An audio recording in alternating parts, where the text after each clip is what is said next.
Hello প্রিয় বন্ধুরা, আজকের গল্পের নাম সাত ভাইয়ের নির্বাসন। এক রাজকন্যার জন্ম রহস্য। এক দেশে এক রাজা ছিলেন, যিনি বহু বছর ধরে নিঃসন্তান ছিলেন। অবশেষে তার 7টি ফুটফুটে পুত্র সন্তান হলো, কিন্তু তার রানী সবসময় একটি মেয়ের জন্য মন খারাপ করে থাকতেন। একদিন রানী এক গভীর আকাঙ্ক্ষা নিয়ে রাজার কাছে গেলেন। আমি একটা কন্যা সন্তান চাই। যদি আমার একটি মেয়ে হয় তাহলে আমি তার আগমনে আমার 7 পুত্রকে নির্বাসন দিতেও রাজি আছি। রাজা এতে মন খারাপ করলেন, কিন্তু তার স্ত্রী গভীর ইচ্ছা দেখে রাজি হলেন।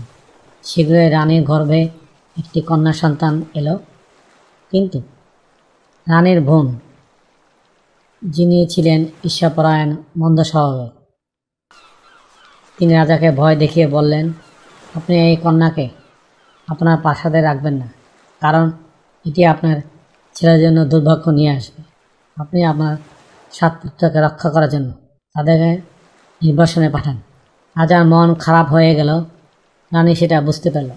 রানী তার ছেলের প্রতি ভালোবাসার কারণে এই প্রস্তাবে রাজি হলেন না, কিন্তু তার বোন তাকে বারবার বোঝাতে থাকেন যে এটি তাদের নিরাপত্তার জন্য প্রয়োজন। অবশেষে রানী এই প্রস্তাবে রাজি হয়ে যান। তিনি তার 7 পুত্রকে তাদের রাজস্ব ছেড়ে চলে যেতে বললেন। 7 ভাই বিদায় নিতে গিয়ে তাদের ছোট্ট বোনকে দেখেন।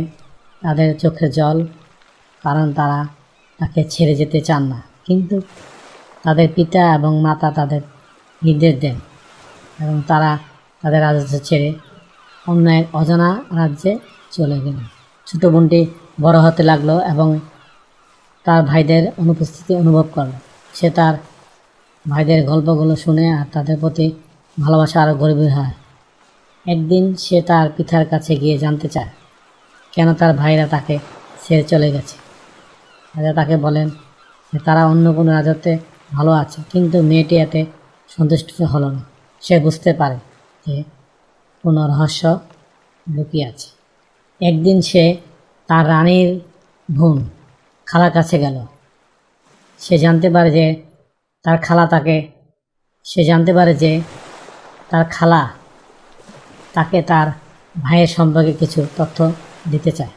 তার খালা তাকে বলে, তোমার ভাইয়েরা সব অন্য কোনো রাজ্যে ভালো আছে। মেয়েটি বিশ্বাস করে যে তার খালা তাকে মিথ্যা বলেছে, কিন্তু সে তাকে জিজ্ঞেস করতে ভয় পায়, কারণ সে তার খালার আসল উদ্দেশ্য জানে। এরপর সে এক সাধুর কাছে গেল, যে তাকে তার ভাইয়ের সম্পর্কে আসল সঠিক তথ্য দিল। সে জানতে পারল যে তার ভাইদেরকে তাদের জন্মের পরপরই নির্বাসন দেওয়া হয়েছে। এর পিছনে তার খালার হাত আছে। সে আরও জানতে পারল যে ভাইরা তাদের রাজস্ব ছেড়ে অন্য এক অজানা রাজ্যে চলে গেছে, সেখানে তারা কঠিন জীবনযাপন করছে। মেয়েটি তখন প্রতিজ্ঞা করল যে তারা ভাইদের খুঁজে বের করবে। সে তার বাবার কাছে থেকে কিছু অর্থ, একটি ঘোড়া, একটি তলোয়ার নিয়ে তাদের খুঁজে বের হয়ে গেল। দীর্ঘ পথ অতিক্রম করার পর সে একটি গভীর জঙ্গলে পৌঁছাল। সেখানে সে দেখতে পেল একটি সুন্দর বাগান, যেখানে একটি প্রাসাদ ছিল। সেই প্রাসাদের দরজায় টোকা দিল। একটি বৃদ্ধ লোক দরজা খুলে দিল। বৃদ্ধ লোকটি তাকে ভিতরে আসতে বলল। মেয়েটি অবাক হয়ে দেখল যে প্রাসাদের ভিতরে তার 7 ভাই রয়েছে। 7 ভাই তাকে দেখতে পেয়ে অবাক হলো। তারা জিজ্ঞাসা করলো, কে তুমি? মেয়েটি বলল, আমি তোমাদের বোন, তোমাদের খুঁজতে এসেছি। তার ভাইয়েরা তাকে জিজ্ঞেস করতে পারল না, কারণ তারা জানতো না যে তাদের একটি বোন আছে। কিন্তু মেয়েটি তাদের কাছে তাদের শৈশবে অনেক স্মৃতি সম্পর্কে বলল, যা তারা ভুলে গিয়েছিল। সে তাদের বাবার গল্প বলল এবং তাদের মায়ের সম্পর্কে আরও অনেক তথ্য দিল। মা খাবার তৈরি করত তা বলল। তারা বুঝতে পারল যে সে তাদের বোন।